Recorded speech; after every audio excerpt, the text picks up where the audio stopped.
बिस्मिल्लाहिर्रहमानिर्रहीम अस्सलाम वालेकुम। ਤੁਹਾਡਾ ਹਾਦਮ ਅਜ਼ਰ ਅਮਰਾ ਗੁਜਰਾਤੀ ਵਿਰਸੇ ਦੇਸ਼ ਪੰਜਾਬ ਦੀ ਤਰਫੋਂ ਅਮਰਾ ਕਲਾਂ ਟਾਈਮ ਦੇ ਪਲੇਟਫਾਰਮ ਤੋਂ ਤੁਹਾਡੇ ਸਾਹਮਣੇ ਹਾਜ਼ਰ ਹੈ ਔਰ ਅੱਜ ਮੇਰੇ ਨਾਲ ਮੌਜੂਦ ਨੇ ਇਲਾਕੇ ਦੇ ਮਾਰੂਫ ਸਿਆਸੀ और समाजी शख्सियत चौधरी जवेद इकबाल साहब और ਅਸੀਂ ਇਸ ਟਾਈਮ ਮੌਜੂਦ ਹਾਂ ਮਿਲਨ ਮੈਰਿਜ ਹਾਲ ਤੇ ਨਹਿਰ ਦੇ ਪੁਲ ਤੇ ਨਜ਼ਦ ਮੋਜੀਆਂ ਵਾਲਾ ਔਰ ਤਕਰੀਬਨ ਇਸ ਮਹੀਨੇ ਦੇ ਵਿੱਚ ਜਾਂ ਇਸ ਤੋਂ ਪਹਿਲਾਂ ਜਿਤਨੀਆਂ ਵੀ ਜੰਜਾਂ ਮੈਰਿਜ ਹਾਲ ਤੇ ਆਈਆਂ ਨੇ ਮੇਰੇ ਸਮੇਤ ਅਸੀਂ ਸਾਡੇ ਸਾਰਿਆਂ ਦੇ ਜ਼ਿਹਨ ਵਿੱਚ ਇੱਕ ਸਵਾਲ ਉਹ ਪੈਦਾ ਹੁੰਦਾ ਰਿਹਾ ਹੈ ਕਿ ਜਿਹੜੀ ਪਿੱਛੇ ਬਿਲਡਿੰਗ ਵੀ ਬਣਦੀ ਹੈ ਟਕ ਸ਼ਾਪ ਦੇ ਨਾਲ ਉਹ ਕਿਹਾਂ ਦੀ ਬਣਦੀ ਹੈ ਵੀ ਕੀ ਬਣਦਾ ਪਿਆ ਤੇ ਉਸ ਹਵਾਲੇ ਨਾਲ ਜ਼ਾਹਿਰ ਹੈ ਕਿਸੇ ਵੇਲੇ ਤੇ ਕਿਸੇ ਨੂੰ ਫੌਰਨ ਜਵਾਬ ਲੱਭ ਜਾਂਦਾ ਔਰ ਕਿਸੇ ਨੂੰ ਤਾਂ ਦੇਰ ਬਾਅਦ ਵਿੱਚ ਲੱਭਦਾ ਹੈ ਔਰ ਕਿਸੇ ਨੂੰ ਸਵਾਲ ਦਾ ਜਵਾਬ ਲੱਭਦਾ ਹੀ ਨਹੀਂ ਔਰ ਚਲਾ ਜਾਂਦਾ ਲੇਕਿਨ ਉਹਦੇ ਮਾਈਂਡ ਵਿੱਚ ਗੱਲ ਚੱਲਦੀ ਰਹਿੰਦੀ ਹੈ ਕਿ ਪਤਾ ਨਹੀਂ ਉੱਥੇ ਹਾਜੀ ਸਾਹਿਬ ਕੀ ਪੇ ਬਣਾਉਂਦੇ ਨੇ। ਇਸ ਹਵਾਲੇ ਨਾਲ ਅਸੀਂ ਹਾਜੀ ਸਾਹਿਬ ਕੋਲ ਪੁੱਛਨੇ ਆ ਕਿੱਥੇ ਕੀ ਪੇ ਬਣਦਾ। अस्सलाम वालेकुम जी बिस्मिल्लाहिर्रहमानिर्रहीम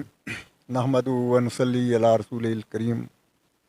सब तो पहला तो मैं तुहाडा शुक्रिया अदा करना जी अमरा टाइम का तुसी टाइम कढ़िया मेरे को आए हो, मैं तुहाडा मशकूर हाँ जी।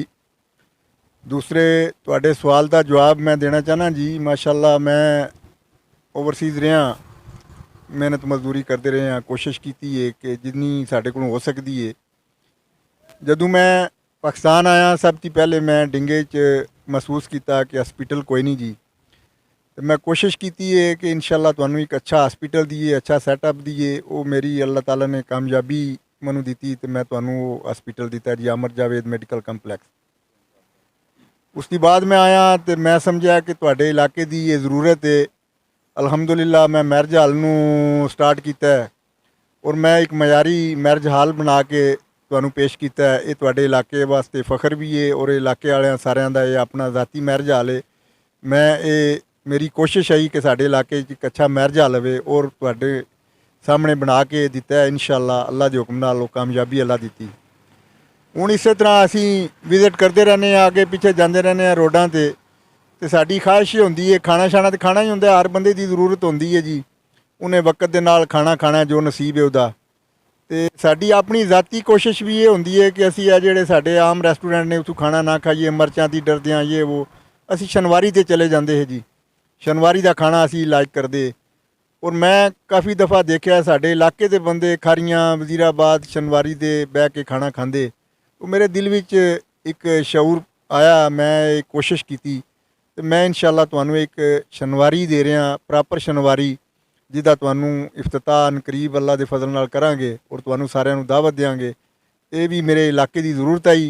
मैं कोशिश कर रहा कि जो मेरे इलाके की ज़रूरत है वो इंशाअल्लाह मैं पूरी करा। पता नहीं ज़िंदगी थोड़ी है या बाड़ी, कल नू तुसी याद करो कि एक अच्छी चीज़ बन गई है, साडे मयार दी बन गई है, साडी ज़रूरत के मुताबिक बन गई है।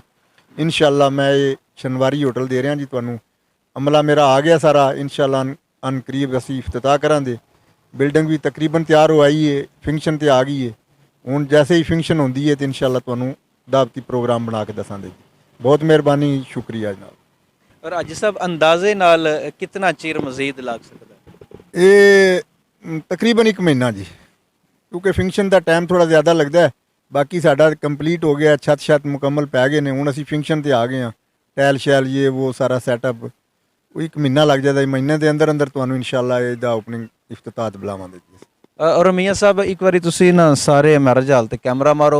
ये जनाब लहंदे वाली साइड दे उत्ते नुक्कर दे उत्ते फ्रंट दे जिथे अगे टक शॉप ही बिल्कुल उहदे नाल ये जनाब शनवारी होटल पे बनता है। तो ये वाकई साडे इलाके वास्ते बहुत खुशाइन बात है अगर शनवारी बन जाता और जिहड़े शनवारी खाणिਆਂ ਨੂੰ लाइक करते हैं वो इत्थों आके खाना खाण ते असीं तुहाडे कोलों इजाजत चाहते हैं।